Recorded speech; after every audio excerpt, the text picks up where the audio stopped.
নমস্কাৰ মোৰ মৰমৰ বন্ধু বান্ধৱীসকল।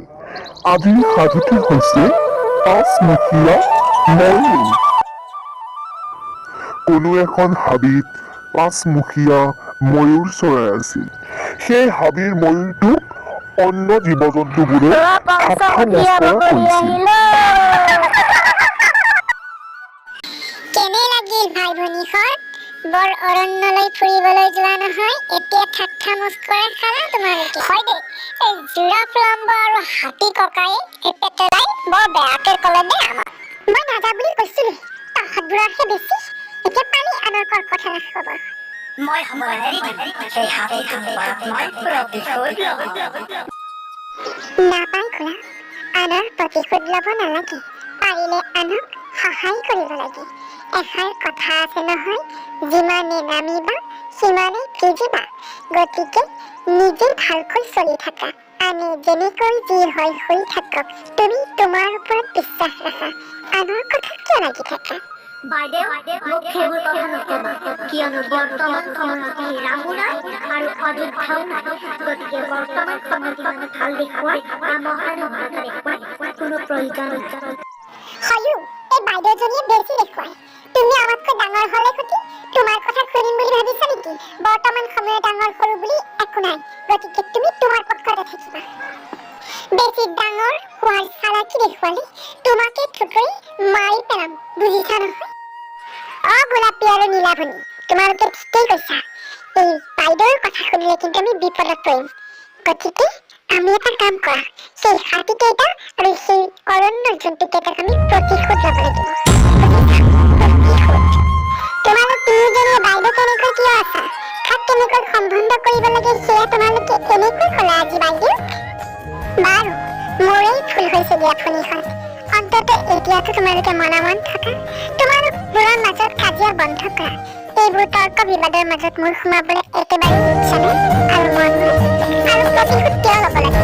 তেওঁলোকে যেনেকৈ যি ব্যৱহাৰ কৰে কৰক, এদিন হ'লে তেওঁলোকে সেই ব্যৱহাৰ ফল পাব।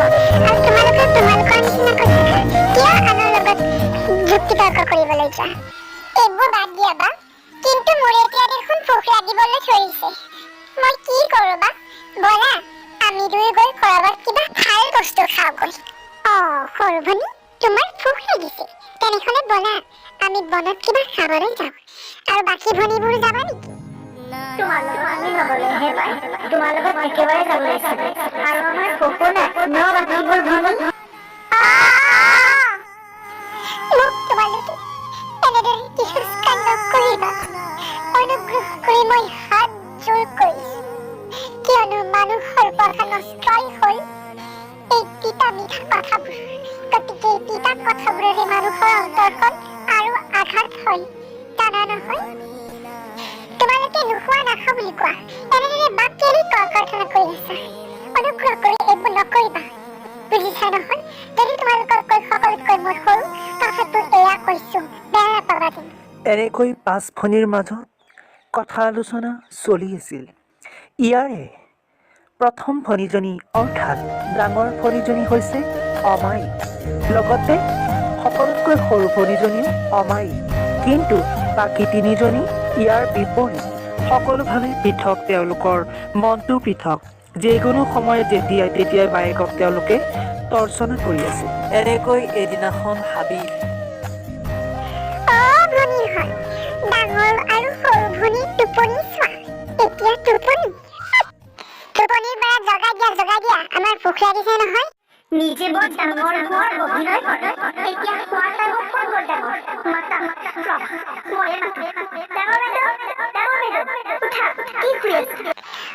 ভনীহঁত, তোমালোকে মোক মাতি আছিলা? হয়, আমি বৰ মাতি আছিলো। আমাৰ এতিয়া ভোক লাগিছে। তুমি যি সকলো সময়তে মই ডাঙৰ বুলি জমধানি মাৰি থাকা, এতিয়া ক'ত গ'ল? যোৱা, আমালৈ আহাৰ খোৱা। ভনীসকল, পেটটো এটাই, গতিকে তোমালোকৰনো কিয় হয়? তোমালোকে যোৱা, তোমালোকৰ ভোক লাগিছে। বাৰ আৰু মোৰ লাগা নাই দেই, নবা। সৰু ভনী নাপায় নহয় তেনেকৈ ক'ব। তেওঁলোক তোতকৈ ডাঙৰ, গতিকে তেওঁলোকৰ কথাবোৰ অলপমান শ্ৰদ্ধাৰে কবি। যিয়ে ডাঙৰকেই সন্মান কৰিব নাজানে, বা তেওঁক কি সন্মান কৰিবা তুমি কোৱাচোন?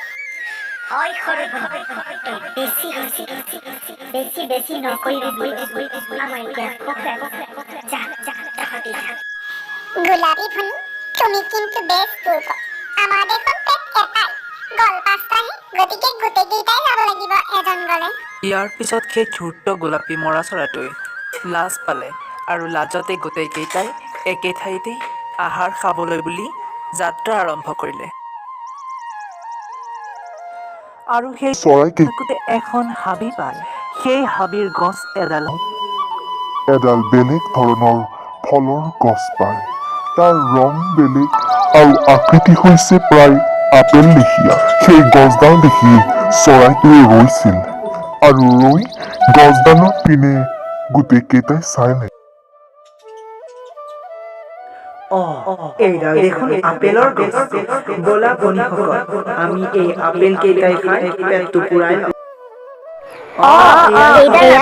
এয়াই খাওঁ খন্তেক ৰ'বা ভনীখন এইডাল আপেলৰ গছ নহয় এইডাল গছত মোৰ ভেজাল থকা যেন লাগিছে তোমালোকে যদি মোৰ কথা শুনা তেনেহ'লে এইডাল আপেলৰ ফল নাখাবা ব'লা আমি বেলেগ ঠাইত যাই বেলেগ ফল খাওঁ থোৱা তোমাৰ নীতি শিক্ষা আমাৰ এতিয়া বহুত ভোক লাগিছে আমি এই আপেলে খাই আমাৰ পেটটো পুৰাই ল'ম মই মানা কৰিছোঁ নহয় নাখাবা ফল নাখাবা আমি বাইদেউৰ কথা নুশুনো ব'লা ভনীহঁত খাওঁ ব'লা নাখাবা তোমালোকে এনেকৈ সেই আপেলৰ নিচিনা ফলটো খাই গোটেই কেইটা মূৰৰ মৃত্যু হ'ল। আচলতে সেইডাল কোনো আপেলৰ ফল নাছিল, সেইডাল আছিল এডাল বিষৰ গছ। বন্ধুসকল, এই সাধুটোৰ পৰা আমি গম পালো যে কোনোদিন স্বাৰ্থত থাকিব নালাগে। স্বাৰ্থত থাকিলে একো নহয়। যদি স্বাৰ্থ নাভাবি আমি একতাৰ কথা ভাবিলোহেঁতেন তেনেহ'লে এই ময়ূৰ চৰাইকেইটাৰ মৃত্যু নহ'লহেঁতেন। এই সাধুটোক ইয়াকে বুজাব বিচৰা হৈছে যে একতাই পৰম শ্ৰেষ্ঠ। সেয়েহে যদিহে সেই ময়ূৰ চৰাইকেইটাই সেই বায়েকৰ কথা শুনিলেহেঁতেন তেনেহ'লে আজি মৃত্যু নহ'লহেঁতেন। সেয়েহে সদায় ডাঙৰৰ পৰামৰ্শ অনুসৰিহে কাম কৰিবা, তেতিয়া জীৱনত সফল হ'ব পাৰিবা। ধন্যবাদ। অনুগ্ৰহ কৰি এই চেনেলটো ছাবস্ক্ৰাইব আৰু শ্বেয়াৰ কৰি সহায় কৰে যেন।